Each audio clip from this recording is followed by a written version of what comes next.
150 plus এই নামটা নিয়ে আসলে কেমন লাগছে আপনার নাম? অবশ্যই ভালো লাগতেছে। যখন ধরেন মানুষ কেউ কিছু বলে মানুষের ভালো লাগে, তো আমি চেষ্টা করি যে এগুলার থেকে যত দূরে থাকা যায় এবং যত হাম্বল থাকা যায় এবং নিজের কাজটাতে ফোকাস দেওয়া যায়। আমরা দেখেছিলাম যে তামিম ইকবালকে বোল্ড করেছিলেন আপনি, তো তখন আসলে কোনো রিয়াকশন আপনার থেকে দেখা যায়নি কেন? আসলে রিয়াকশন এটা অটোমেটিক ভিতর থেকে আসে, আর যেহেতু উনি সিনিয়র, তো সিনিয়রদের জন্য আমার ভিতরে সবসময় রেসপেক্ট থাকে। বাংলাদেশের সর্বকালের এখনো পর্যন্ত সেরা ওপেনার উইকেট পাওয়ার ফিলিংসটা কেমন?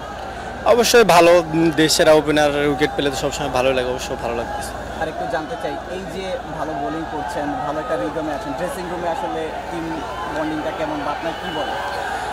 আমাকে হচ্ছে টিম ম্যানেজমেন্ট বলেন, কোচ বলেন, তারা সবাই অনেক সাপোর্ট করে এবং এর আগের ম্যাচে আমার ধরেন একটু টাফ টাইম গেছে, তো তারা একটা জিনিসই বলছিল যে তুমি তোমার নিজের প্রতি ভরসা রাখো এবং তুমি কাম ব্যাক করবা। তো আলহামদুলিল্লাহ এই ম্যাচে কাম ব্যাক করে অনেক ভালো লাগতেছে। রংপুর একের পর এক জয়, আসলে কেমন দেখছেন রংপুর রাইডার্সকে? হ্যাঁ অবশ্যই, রংপুর ধরেন এর আগে চ্যাম্পিয়ন লিগে চ্যাম্পিয়ন হয়েছে, তো ওই কনফিডেন্সটা ধরে রাখার চেষ্টা করতেছি আমরা।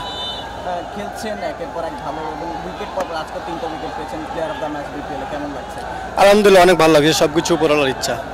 ছোট নাহিদ রানা যখন ছিলেন তখন ভাবতে পেরেছিলেন যে এই ধরনের বিপিএল খেলবেন এবং এভাবে আসলে অনেকটা চ্যাম্পিয়নের মতো খেলছেন? আসলে আমি এগুলো নিয়ে কখনো চিন্তা করি না, চিন্তা করি যে ধরেন বর্তমানে থাকার চেষ্টা করি, তো ওই জিনিসটা এখন চেষ্টা করতেছি। নাহিদ রানার স্বপ্ন পূরণ হচ্ছে কিনা? হ্যাঁ অবশ্যই স্বপ্ন পূরণ হচ্ছে এবং চেষ্টা করতেছি যাতে এই জিনিসটা লং টাইম নিয়ে যাওয়া যায়। Last question, Nahid Rana BPL 2025-25টা কেমন দেখছে? দেখতেছি রংপুর রাইডার্স আমাকে যে জিনিসের জন্য পিক করছে আমি ওই জিনিসটা তাদের 100% দেওয়ার চেষ্টা করবো। এবং বিসিবিকে এই উদ্যোগটা বিপিএল কেমন লাগছে? আলহামদুলিল্লাহ অনেক ভালো লাগছে। বিপিএলে উইকেট ভালো, সব কিছুই ভালো, ধরেন ব্যাটিং উইকেট কিংবা বলারদের জন্য চ্যালেঞ্জিং আছে সিলেটেতে, সব কিছু ওভারঅল মিলায় আমার কাছে মনে হয় যে অনেক ইমপ্রুভের জায়গা আছে। Thank you 150 plus. Thank you ভাই।